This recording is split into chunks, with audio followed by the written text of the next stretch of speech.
Hi, my name is Lorna, and today we're going to learn how to use a bead board. This right here is a bead board. I'm also going to show you how to make a necklace using this bead board, so that's what all this other stuff is. I do have a variety of beads.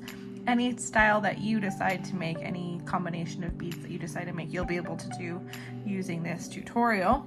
I selected a monochromatic gold palette today. So I'll go over some of the tools that I'm using for the necklace after I go over the bead board. So I have this bead board here. These are purchasable at most stores and online. This one is called Bead Palette, but there are so many different brands. There's ones that are black, white, ones that have velvet lining like this one. It's kind of like a crushed felt kind of thing. Ones that are deeper and that have different measurements. Most of them look like this, however. So to read a bead board, it's pretty simple. They have it laid out so that it goes with the standard lengths of necklaces. So if you'll see here, there's numbers along the side, starting at 13, going all the way to 0. So I have 0 here. And it says necklace and inch. So every one of these numbers represents 1 inch on the bead board. This one also has a lovely centimeter guide here on the inside. So if you want to use centimeters, if you're using something like seed beads or teeny tiny beads, this would be a great guide for that. So typically when I'm doing a necklace, I like to do 18 inches. 18 inches is a pretty standard size, and it will hang nicely around the neck. And that depends on what types of clasps and findings, because some clasps and findings can add up to 1 inch to 2 inches of length. So for designing a 18-inch necklace, we'll use that as an example, I would want to go all the way up to the 9 on both sides. And that's because 9 plus 9 equals 18. Because if we do 9 inches on one side and 9 inches on the other side, that's going to give us an 18-inch length necklace. So say you wanted a princess length, so you wanted it a little bit longer, so you'd go up to the 11. And so that would give you a 22-inch necklace. You could go all the way around the bead board and make a longer necklace as well. On the back of this bead board here, it has a cord grip, which is like, I'll pull it up here. I never use it. So it's a little hook. So if you're braiding or you're doing macrame bracelets, or you just want to hold your wire work, most bead boards have this little tab here. And that will hold your beadwork. Let me grab a piece of wire so I can show you. So I have wire here. Just slide it in and it will hold while I'm working, which is pretty cool. So this part back here is a bracelet measure. And so it starts at 0, just like our necklace. And it goes up to 3, right? So if I were to go from 0 to 3 on this end and 0 to 3 on this end, I would have a 7-inch bracelet, because this is 1 inch in the center here. So we would have a 7-inch bracelet. So 1, 2, 3, 4, 5, 6, 7 inches. A lot of people forget that this is also 1 inch here in the center. And so they will say, I want a 6-inch bracelet, and fill out the whole thing, and it's large, too large, because it has this extra inch in the middle. So keep that in mind. That 0 is technically 1 inch on this. So sometimes you'll see rulers have that little extra bit on there before the 1 inch starts. You can purchase true end rulers, which I love, but you have to be wary of that. So a standard wrist, my wrist is about this whole bead board here. It's about 7 inches, but it's good to start and do this whole line here, and then you can take beads away, or you can measure somebody's wrist pretty easily by just wrapping a piece of string around and then putting the string on there. So that's pretty much it for the bead board. I'm gonna go in this outer groove. There are multiple grooves here because if you're working on a multi-layered necklace, it's really nice to have them side by side, and these will hang about 1 inch apart from each other if you fill it in this way. So if I wanted a stacked bracelet or stacked necklace with 3 different strands, I would do 1 here, and 1 here. But I'm just going to use this outer part right here today. These little grooves, these indents here, these are just for putting your beads in, maybe some findings, things like that while you're working to make building your project a little bit easier. So today, I'm going to go over my tools first. These are the 3 tools you're going to want to grab every time you do jewelry. These are my must-haves. So this is a pair of needle nose pliers, and these are really great because they can grip. These ones don't have teeth in there. I don't know if you can see that. Let's see. These don't have teeth. I do have another pair that have teeth.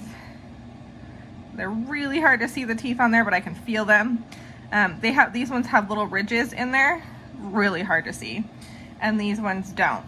And the reason why these ones I like to use, the ones without ridges, is because they don't leave marks and indentations. They don't leave those ridge marks on your project. So if I am holding a glass bead, this won't leave a mark on there. If I am holding wire and turning it or twisting it, this will not leave a mark on there. So I like to use these. They don't have as much grip, however, as the ones with the little teeth on there. It's up to you what you use. If you're using a crimp bead, highly suggest using one that does not have the grooves on there. I have my snips. So all of these are pliers, by the way. These snips, these are just going to cut all of our wire, our head pins, and anything else that we need to cut that is super strong. So these will give you a nice snip. These needle nose pliers do have a cutting feature down here. So if you don't want to go and get 2 different types of tools, you could do everything with just these. These are specifically for jewelry because they have these rounded needle nose tips. And that's going to make it so that if you wanted to use these for jump rings, you could. I don't recommend these for jump rings because they don't make a perfect circle. They're all right. So these are what I would recommend for jump rings. And I use these in tandem to hold my pieces a lot. So if I'm holding a jump ring, I'll hold it with these and twist. And that's just because I usually have these all out. You could use alternatively 2 pairs of needle nose pliers, or you could try and hold it in your fingers and twist. But I prefer using tools because my fingers get in the way. So chain nose pliers, back to these purple guys. They have a rounded tip here. You can see it's like a cone shape. And it is smaller at the top and thicker at the bottom. And the reason that is, let me grab a jump ring here. Let me see if I have wire. No, just grab a jump ring. The reason that is oh, this is a huge jump ring. It was smaller. So I love this little kit because I have them all nicely sorted.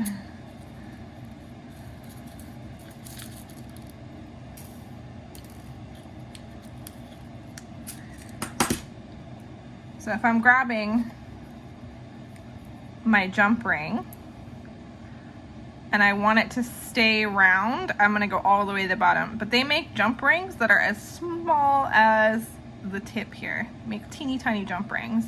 This is also really great, so if you're using it for a head pin, which I have here. This is a head pin. It has a little head at the bottom, and it's just a thick piece of metal. So what I would do is I would grip this in between where I wanted it. So if I wanted a teeny tiny little circle, I would do it up here. If I want a larger circle, I would do it up here towards the base. And they have ones that are tiered so that you can get it in the same place every time. I typically stay right here in the center. That's why you see a little bit of wear right here. These are relatively new pliers. I had some that was almost worn down in this center part from use. So I just put my head pin, see, in there, and I make sure that it is flush. So none of it should be sticking out like that. It should be flush. And then I'm going to bend my wrist, let's see if I can see this, the opposite direction of me while holding the base down here. So away from me. So I'm just going to do a turn, and I'm going to go all the way down. And so I'll show you that. So this bar is bent all the way down. And now when I remove my chain nose pliers, I have a hook. You see that? And it's a nice round shape, and that's why these are important. If I tried doing that with the needle nose pliers, it would not be this round. So now to straighten this back up, because you see how it is turned around that way, if I wanted a loop on top, I would just take this and I can put it in until it doesn't go anymore. So I can put this in my loop till it doesn't go anymore. And then I'm going to clamp down right there. And I'm going to turn towards me now. And what this is gonna do is it's gonna make almost like a question mark shape. So I'm gonna do that now. And you'll notice that it does open up, which is what we want. So you have your little question mark shape here, maybe the letter P. And then I'm gonna put it in one more time, right at my edge, and I'm just going to adjust back down. And that is how you get a nice loop at the top that's nice and straight. So one way to turn it over, one way to do the other side here to make that question mark part, and then one last turn away from me to get it closed. And now it is a little bit open, so I can just take it back in. And I always want to continuously push it all the way down till it won't stop, won't go any further down. And just use my tool to push that a little bit more. And now it's closed. So, and I could use this for a variety of things. I could put beads on here, add this, make earrings, all sorts of things. But that's what these pliers are for. They're for making chain, they're for turning over head pins, they're for closing jump rings. Get this little jump ring out of the way. I also have tweezers, and I don't know about you, but I have fumble fingers, so I really like to have these tweezers here so that I can grip and hold onto my beads. These are pointed, but any tweezers will work. These are great for seed beads. So the cups that I'm using, these are just soft cups. I get them and I reuse them over and over and over and over again. And they're really great for sorting your beads. These grooves in the bead boards are great, but then I find when I go to clean up and put all my beads back, I have to dig them out of here, which I don't care for.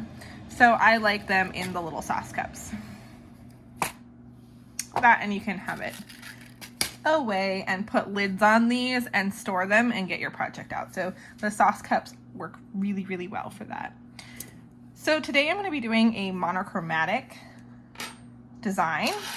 So I actually have some gold little nuggets here, and I grabbed these because they have a different way of hanging, so I can show you on the bead board how different beads kind of work with this design. I have these little square glass beads. All of these beads I just got at a craft store. Various different ones, couldn't really tell you. None of them are real stone. They are all pretty sure fake gold plated.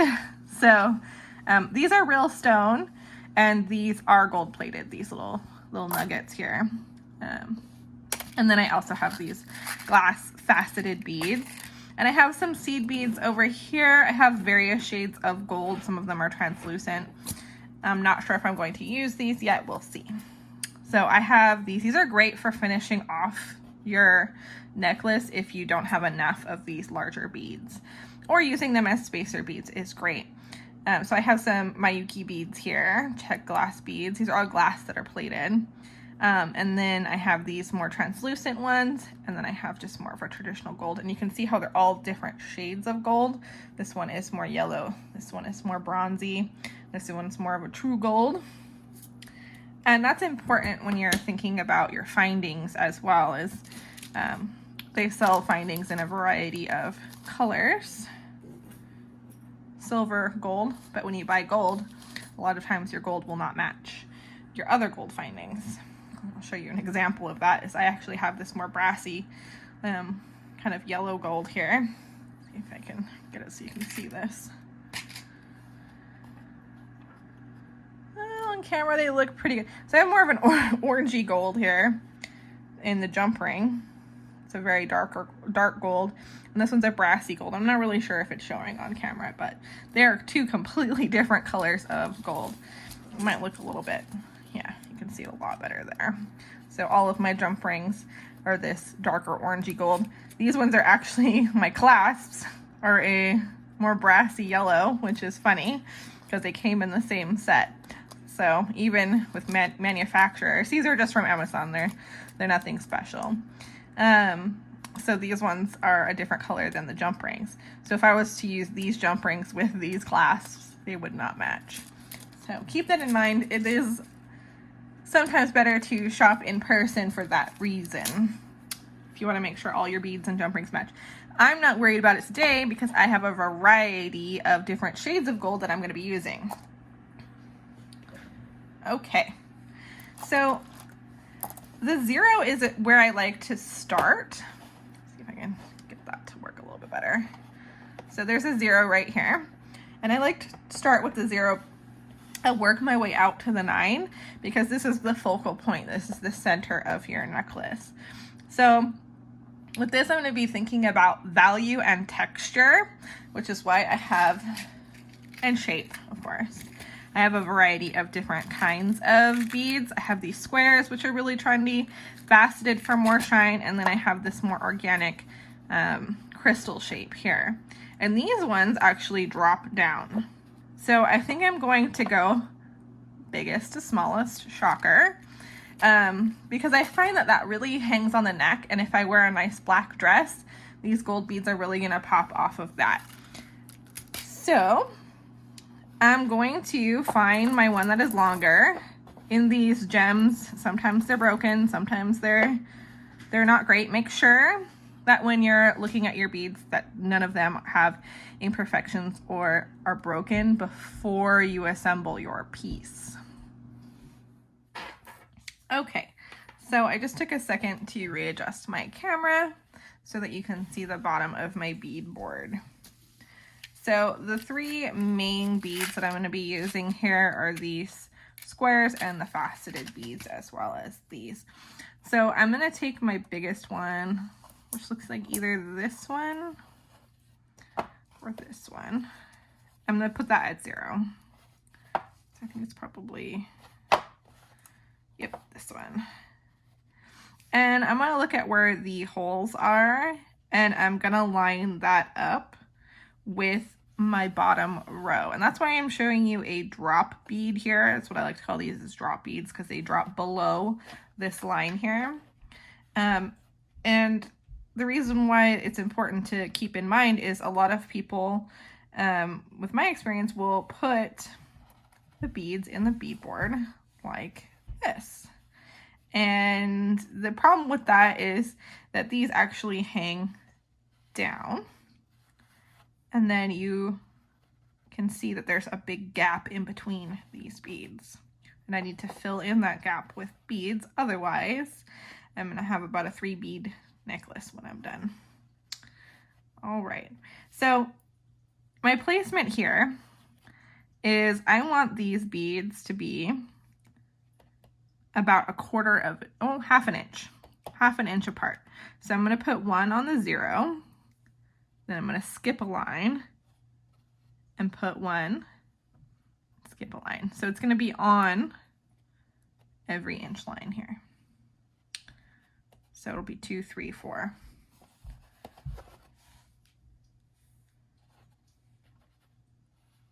And I want to make sure that my hole is lined up, because that'll show me how much width I have. Now with these irregular beads here, how this one is skinny and these ones are slightly thicker, it may make it so that our beads at the end are a little different. So we might have to correct that with some seed beads, which is why I have those out. So I'm on my 2, 3.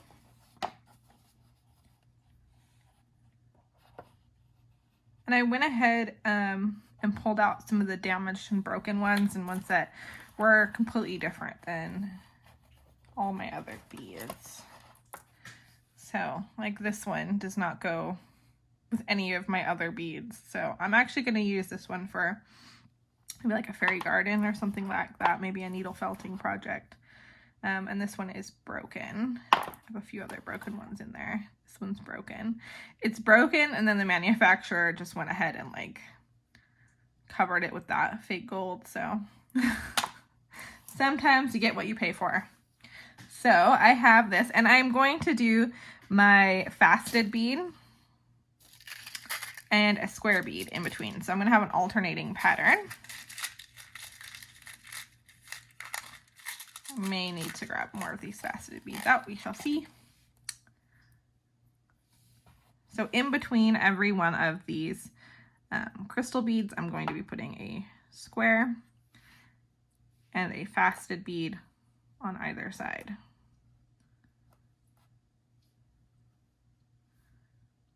Okay, so I'm going to do that for all of that, and I will be right back. Okay, so while I was putting this out, I noticed that it was looking a little bit chunky with having a faceted bead on both sides of the square beads. So what I did was I put the faceted bead kind of as a focal point for my larger center bead here, and then I skipped the side closest, so alternating. So it's furthest away going each direction, if that makes sense. So I didn't put one here, but I put one here and then skipped. So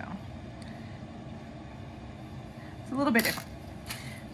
So now you'll see that I'm at 4 inches, and I've got to make it all the way up to 9 inches, right?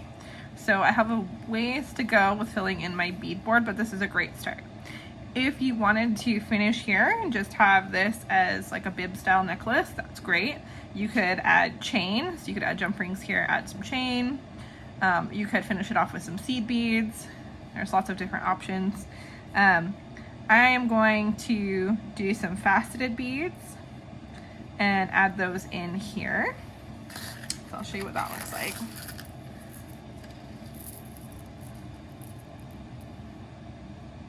I'm going to do 3.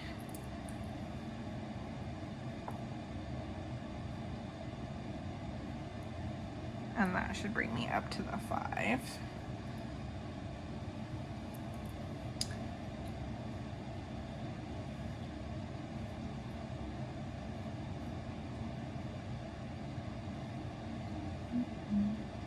And then I'm going to add a square.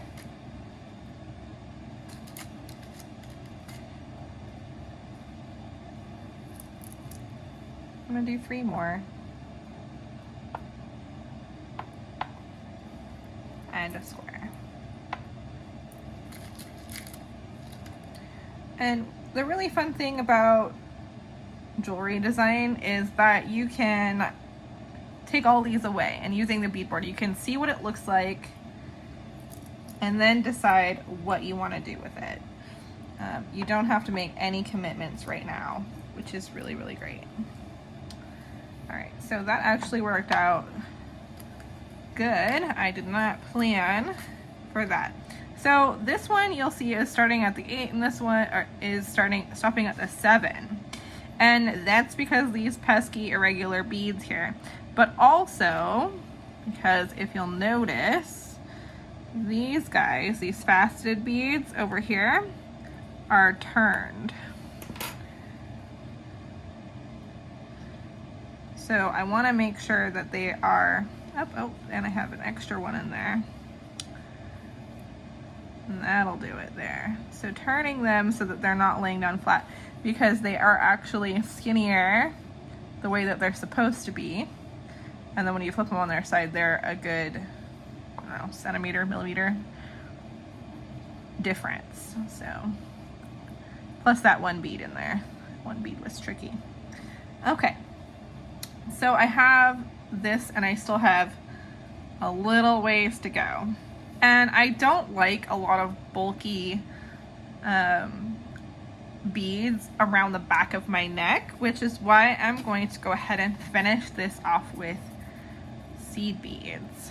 And for seed beads, I don't put seed beads in the bead board because I don't like to dig seed beads out of the bead board. So what I'm going to do is I'm going to see the color. So I'm going to look over and just make sure that these colors look the way that I want. You can put the tube there, you can play around with the different colors. This one I think is the one I'm going to use, even though these are a nicer quality bead. These are the color I think I want to use, because these ones match just a little bit more. I could alternate these as well, and that would give it a little bit more dimension and depth, but we have so much going on down here. I think I'm just gonna go ahead, you know what, I'm gonna go with these ones. I'm gonna go with these ones because they are nicer. They match my jump rings a little bit better too, and that's what they're gonna be butted up against. So I'm just gonna do 2 inches of seed beads at the end here, and my findings as well. So I'll show you how to do the findings, but the first thing that I'm going to do is string these. And so because this is a bib and I haven't added my seed beads on, what I'm going to do is I'm going to put all of these beads on, and then I'm going to put seed beads on both ends. So I'll have all of that on, and then I'm just going to go in and put seed beads on each end and then do findings. So what I like to do is I like to take an extra bead, doesn't matter what kind, you can use a seed bead, and I'm just going to tie on. I call it a stopper bead. So to do that, I push my wire. Oh, I'll show you what kind of wire I'm using. I forgot. So I have a 7 strand. Here's the brand name here. This one's really inexpensive, and it's really, really strong. And there's different kinds of things you can use to thread your beadwork on. This is just wire, and it's really great because it's flexible. The one thing that I don't like about it is that if you bend it, you get a kink, right? So if I bend this, and that is really hard to get out. So you want to be careful not to bend your wire there. When you're wearing it, it's very unlikely that you are going to get a kink in it, because your beads should be snug as a bug, right? They should be next to each other. There shouldn't be a whole lot of way that they can slip and slide and move and form a kink. And if it does kink, they should be close enough together where you won't be able to see that. Okay, so what I do, since I already have a kink at this end, it doesn't really matter. For my wire, I tend to cut it at about 20 inches, right? And that's because when I go to 9, well, I probably cut it at 22. I usually give myself quite a bit of wiggle room to move when I'm doing my findings. So I cut my wire at about 22 inches if I'm doing an 18-inch necklace or bracelets. So about 2 inches on each side, which can be a little excessive, I understand. You only need about an inch to do findings, but I struggle with holding things, so I like the extra length to help me with that, to help me hold on to things. So to do my stopper bead, I have it on, and I'm just going to go around and back through it.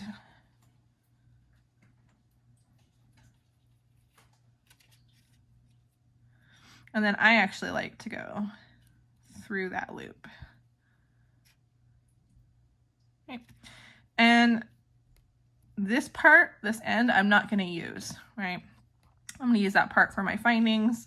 So I'm going to pull this nice and tight, and I should be able to pull this stopper bead, and it shouldn't go anywhere. If you do not do this step, your beads will go all over the floor.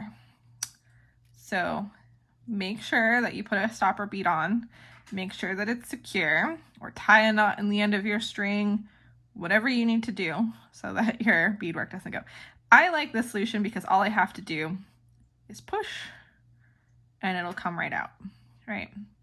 So it's not permanent. When I'm ready to do my findings, I can just pop this off and continue. So I'm gonna go ahead and string this up, and I'm gonna start at one end and work my way to the next. And I'm gonna make sure that I'm focused and that I'm not dropping beads around, because if I mess up my pattern, I'm gonna have to take them all off and try again. Okay, so I'm going to go ahead and string those. All I'm gonna do is put a hole and string them on. So I'm gonna do that for all of those, and I'll be back for findings. Okay, so I have my necklace here. It's all strung up, and I have the seed beads done on half of it. So now I need to make that side match. So I'm going to take off my stopper bead, and this little bit here, I'm just going to trim off because I don't want to try and get seed beads through that mesh there, which is another reason why it's really good to leave just a little bit more wire than you think. Take my snips, cut that off, boom. So now I'm going to put the seed beads on my other side.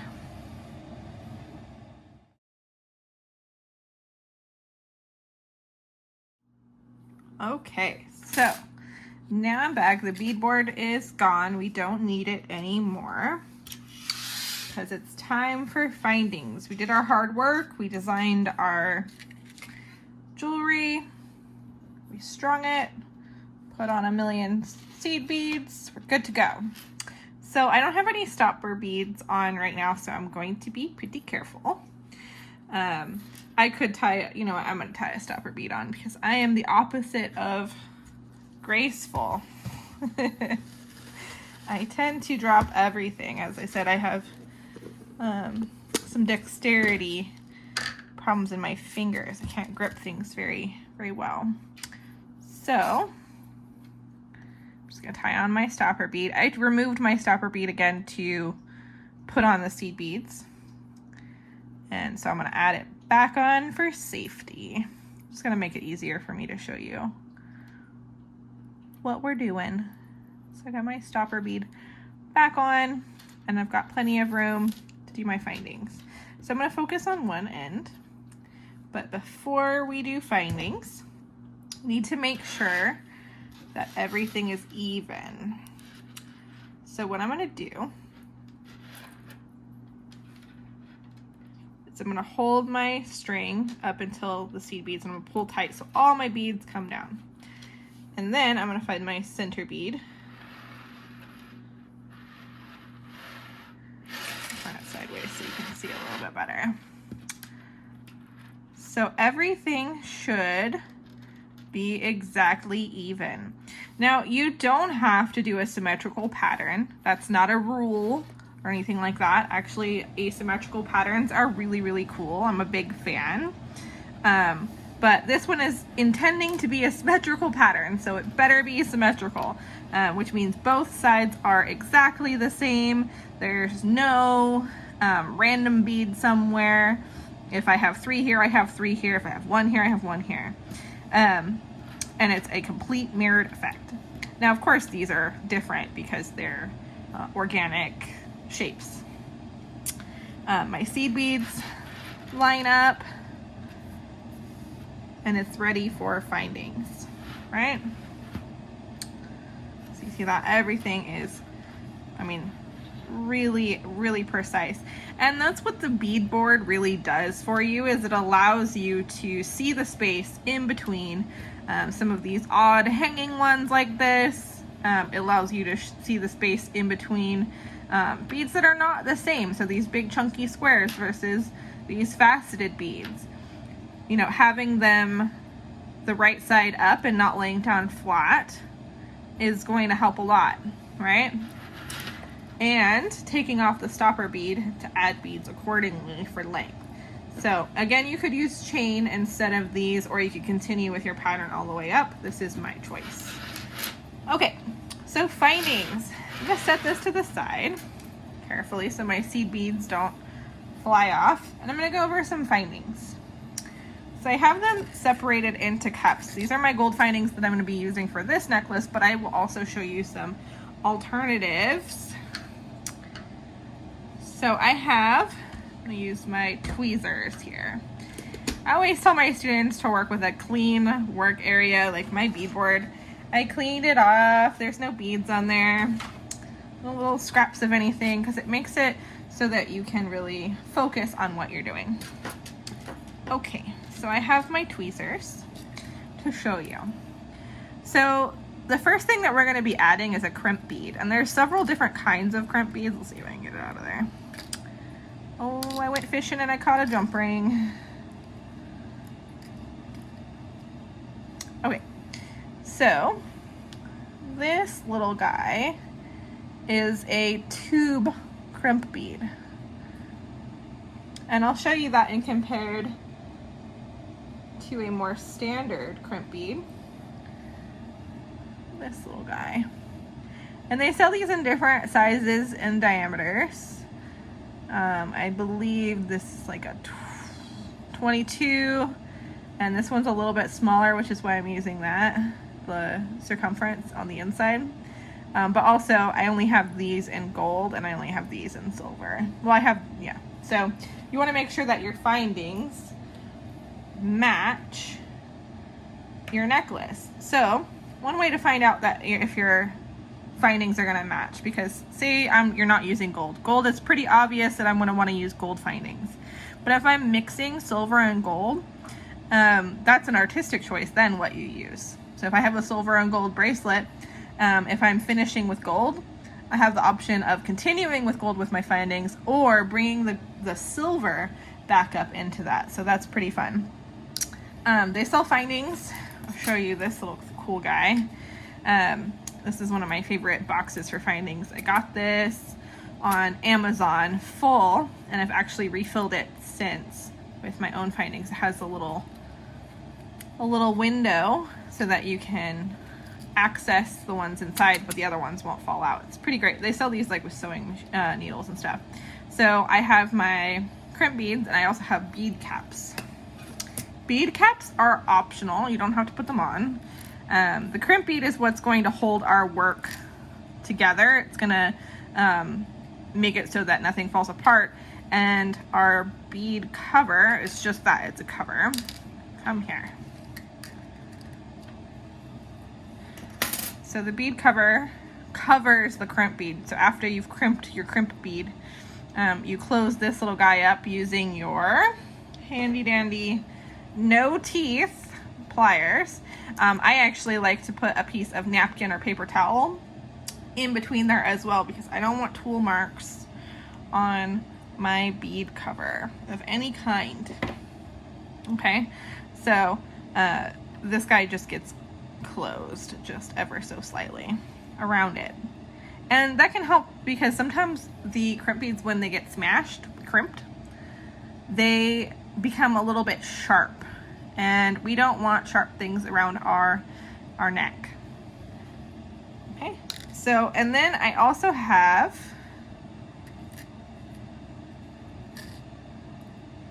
my jump rings, and they sell these in a variety of sizes and colors as well. I typically buy all of my findings in silver and gold, but I do also like this burnish silver, or this kind of black silver here. It's like a gunmetal gray, and they have bronze and they have copper. Sometimes they also have rose gold, but I find rose gold is a little bit difficult to source everything in. So they have all of the jump rings here in silver, and they also have them in gold, and they range from teeny tiny to slightly larger. I don't know the exact diameter of these in particular. It's not important to me, but if it is important to you, you can get the same diameter every time. It is important if you are using chain. You want to make sure that your jump rings can fit through the chain. They do sell different thicknesses of jump rings as well. So if you have a 22 gauge chain, you want to make sure that you have something like a 26 gauge jump ring so that it passes through your chain with ease and moves around. So jump rings are great because this is what's going to connect. Make sure I put that back in the right little cubby there. This is what's going to connect our lobster claw, our lobster clasp here. And it's called a lobster clasp because it looks like a little lobster claw, which is really fun. It's just a more ergonomic clasp compared to the kind that you twist, or the little round guys like this. You can just hold it a little bit easier in between your fingers, which is a great option. So some other clasps that I have, which are great alternatives, is they have ones that screw shut, but this one's actually, oh goodness, it's gonna catch all my stuff. This one's magnetic, if you can't tell by how much stuff that it has on there. So some people don't like magnetic clasps for this exact reason, is that it catches on anything that is magnetized. And this little guy is incredibly strong, and you want that so that you don't lose your necklace, right? You don't want to lose it. So it's so strong it wants to like pull together. So this little guy here, it just snaps together like that. And I use these on almost all of my jewelry. So I'm going to show you with a lobster clasp, but I'm actually going to put on a silver clasp that is magnetic because I have a very difficult time with clasps.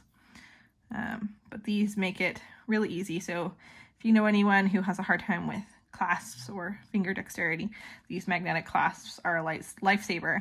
They also have ones of these that have little they have little locks on them so that you can like put a peg in and it won't come undone, which is really cool. So if you have something a little bit pricier, a little bit more expensive that you're worried about losing because your magnetic clasp, this is great. And you would just put your jump ring on either side. We also have toggle clasps. These again, I struggle with, but they are really pretty, and toggle clasps are really fashionable, and you can get a lot of different details. This is one of my favorite ones here. It's like almost like a Tibetan kind of style here. And then the toggle just goes through with your findings on both sides. So that's enough about clasps. Let's do it. Let's put these on. So I have my different sides here. If you're right-handed, you might want to put your lobster clasp on the right side. If you're left-handed, switch it around, right? If it's a gift for someone, it's likely they're right-handed, so go ahead and put it on the right side. And that makes it so that when you're putting it on, your dominant hand is the one that's going to be doing the clasp, because if you're using your other hand, it's going to be quite difficult to get the hang of. I also have this giant jump ring. It's a little bit thicker. This is what the clasp is going to connect to. So in my cups, I have a jump ring, I have a crimp bead, a crimp cover, and I have my giant one in this one and my lobster clasp in this one. So I'm going to put those on both sides.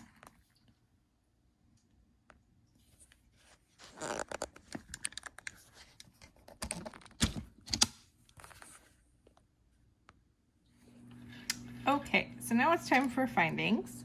The first thing I'm going to need is a crimp bead. So I'm going to slide that crimp bead on. Mine is just a little tube crimp. Then I need a closed jump ring.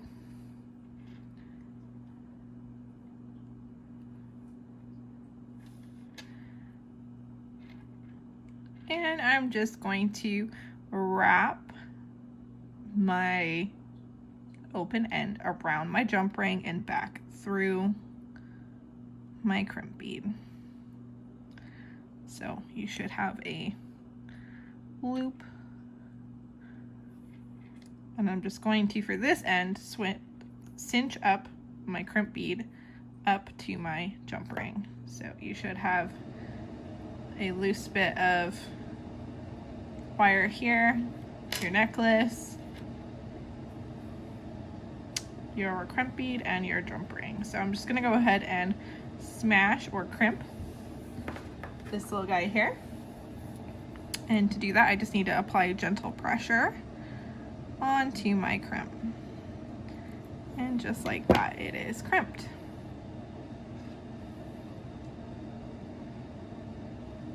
You see that? So it's flattened, and you just need gentle pressure. You don't need a whole lot. So I am going to put my big jump ring on this side and close it. I'm gonna hold one side, hold my other, and I'm gonna twist towards each other. And I wanna make sure that there is no gap. Let me show you that one more time because I think it was out of focus. So I'm just gently twisting, all right? And there should be no space in between, okay? I also like to just go down on top and make sure that it's nice and flat. This part's optional. I don't like mine to stick out very much. Okay, so now I have two. This side is finished. I have my crimp bead jump ring and a larger jump ring, and this is what my clasp is going to hook onto. So for this little end here, I'm going to tuck this into my seed beads on this end.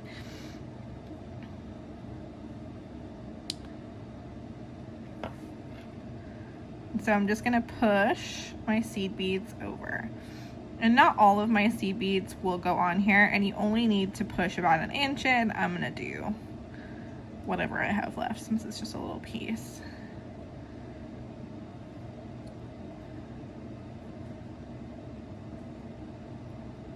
You do not need to go all the way back through the necklace, and by all means you just need a few beads. Really, you could stop at about 1/2 inch worth of beads. And you want to make sure that your beads are cinched up next to your crimp bead. You see that there?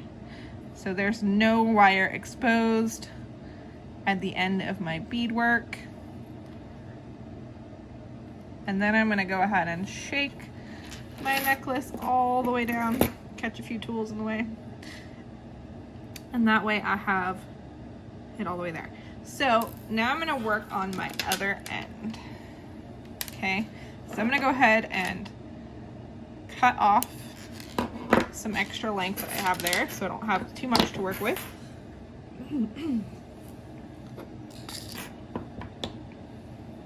Okay. And now I'm going to do the same thing for this side as I did on this side. It's a little bit trickier, so I am going to show you even though I just showed you again. So I'm going to dump out my findings. And I am going to pop on a crimp bead. I am going to close this tiny jump ring here.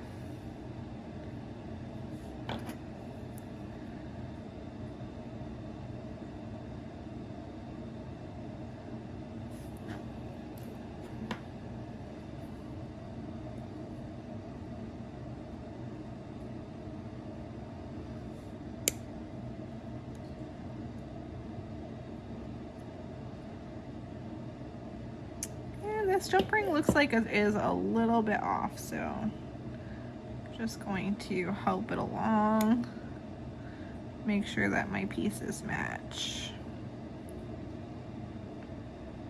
Cool.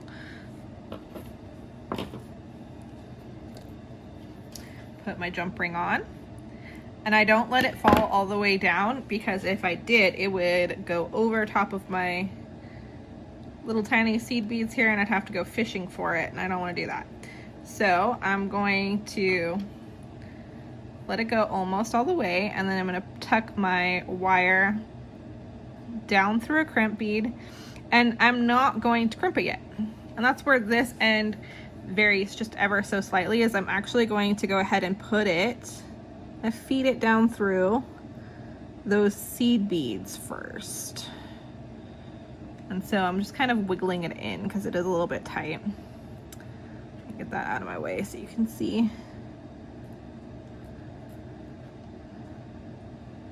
push on some seed beads.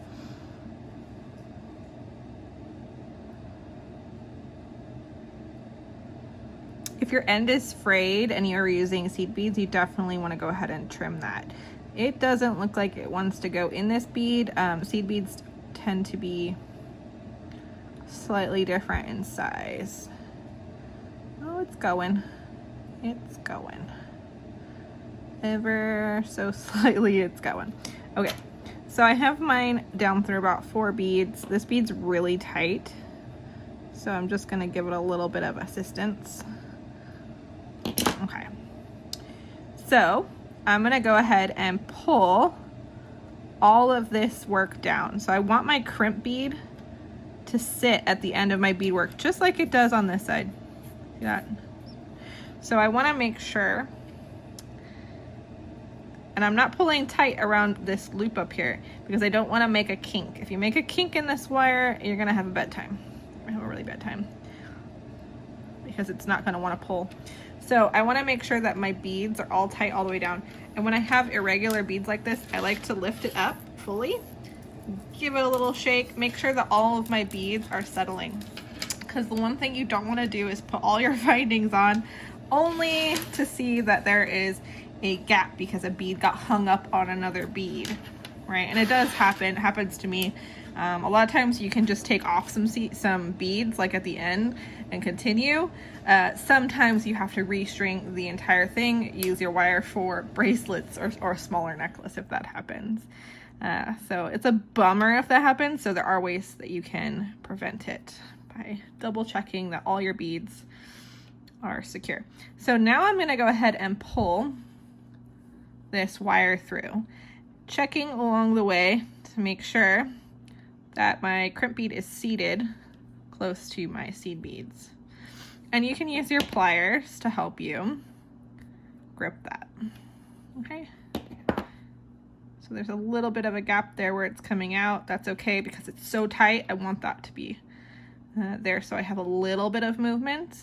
If you tighten this to the point where there is no movement, as you're wearing it, it could cause wear and tear on the piece, or it can make it so tight that it starts to bunch up and you don't want that part either. So now I'm gonna go ahead and crimp that crimp bead. Boop. Done. And then I'm gonna take my snips. And when you're using your snips, you want the flat end as close to your beadwork as possible and the scooped end away.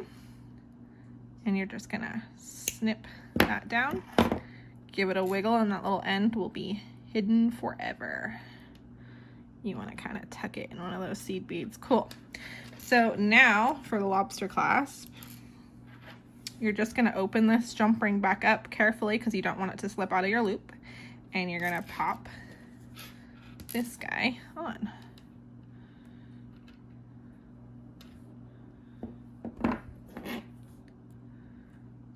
So holding it with one side, open just ever so slightly. When I am opening and closing jump rings, you can only really do it a few times before you exhaust that jump ring. So when I do this part, I tend to only open it just to barely what I need there. So it's ever so slightly open and then closing. And this is a very crucial step. You want to make sure that all of your jump rings, all of the metal is touching itself. There's no gap because this wire is so fine. Even the smallest little space and gap will cause your necklace to fall apart, really. Because if that wire falls through here, all these beads are coming off, right? So that is it. Here is our necklace. I'm gonna put on the clasp here. These are our findings. And that's it. That's how you make a necklace using a bead board from start to finish, including findings. I hope you enjoyed this tutorial and that you try your own necklace and that you come up with your own patterns and have fun using the bead board. I'd really like to see what you make, so you can tag us at WA_mixed if you on Instagram, if you make a design. We'd really like to see it. So thanks for watching. Bye.